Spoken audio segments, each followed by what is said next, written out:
دشمن را از اقدام احمقانه خود پشیمان خواهد کرد. אנחנו נלחמים יחד, ובעזרת השם אנחנו מנצחים יחד.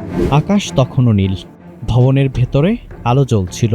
একটি রাষ্ট্রের তার ভবিষ্যৎ নিয়ে আলোচনা চলছিল নীতি নির্ধারকদের। আর ঠিক তখনই নীরবতার বুক চিরে আগুন হয়ে ঝাঁপিয়ে পড়ে দখলদার ইসরায়েল।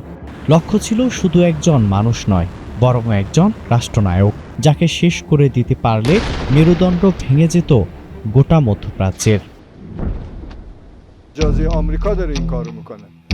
16 জুন তেহরানের পশ্চিমাংশের একটি গোপন ভবনে বৈঠক করছিলেন ইরানের প্রেসিডেন্ট মাসুদ পেজেশকিয়ান।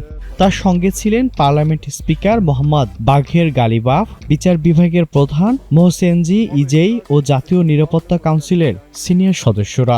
সেই সময় চারদিক থেকে ছুটে আসে ক্ষেপণাস্ত্র। লক্ষ্য একটাই, শ্বাস বন্ধ করে দেয়া, একটি রাষ্ট্রচিন্তাকে নিঃশেষ করে ফেলা। ভবনের প্রতিটি প্রবেশদ্বার, বায়ু চলাচলের পথ, সবকিছু ছিন্ন ভিন্ন করে দেয় ক্ষেপণাস্ত্রের আগুন। মনে হয় মৃত্যু যেন নিঃশব্দে ঘুরে বেড়াচ্ছে সেই বেসমেন্টের দেয়ালে।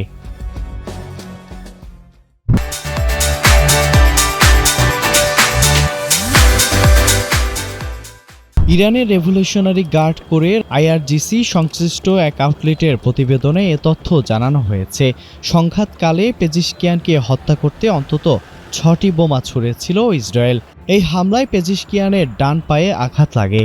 আহত হয়ে তিনিও ছিলেন স্থির, কারণ এটি কেবল একটি শারীরিক হামলা ছিল না, এটি ছিল এক দর্শনের বিরুদ্ধে অস্ত্রের ভাষায় বার্তা দেওয়া। এই আঘাত তার নেতৃত্বকে ক্ষতবিক্ষত করতে পারেনি, বরং আরও দৃঢ় করেছে তার অস্তিত্বকে। ইসরায়েল চেয়েছিল হিজবুল্লাহ প্রধান নাসরুল্লাহের মতোই এই রাষ্ট্রনেতাকেও হত্যা করতে।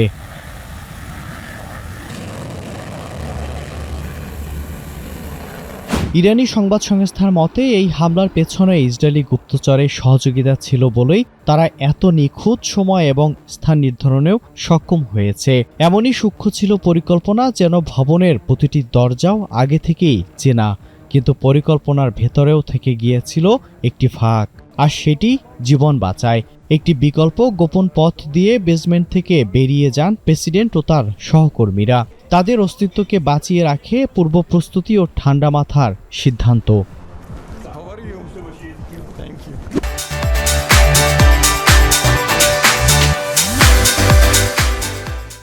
ইরানের উপর হামলা নতুন নয়।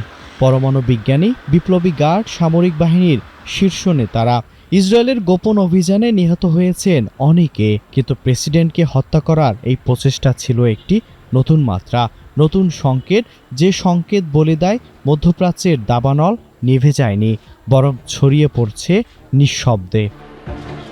16 জুন একটি দিন মাত্র নয়, এটি একটি আয়না, যেখানে প্রতিফলিত হয় দখল, প্রতিরোধ এবং রাষ্ট্রের সাহসিকতার এক ভয়াবহ মুখোমুখি হওয়া। ইরানের প্রেসিডেন্ট জীবিত, কিন্তু প্রশ্ন রয়ে যায়, এই আগুন কাদের জন্য, আর কারা এখনো অন্ধকারে দাঁড়িয়ে আছে বাতি নিভিয়ে, নাকি ইরানের ভেতরেই রয়েছে দখলদার ইসরায়েলের গুপ্তচর?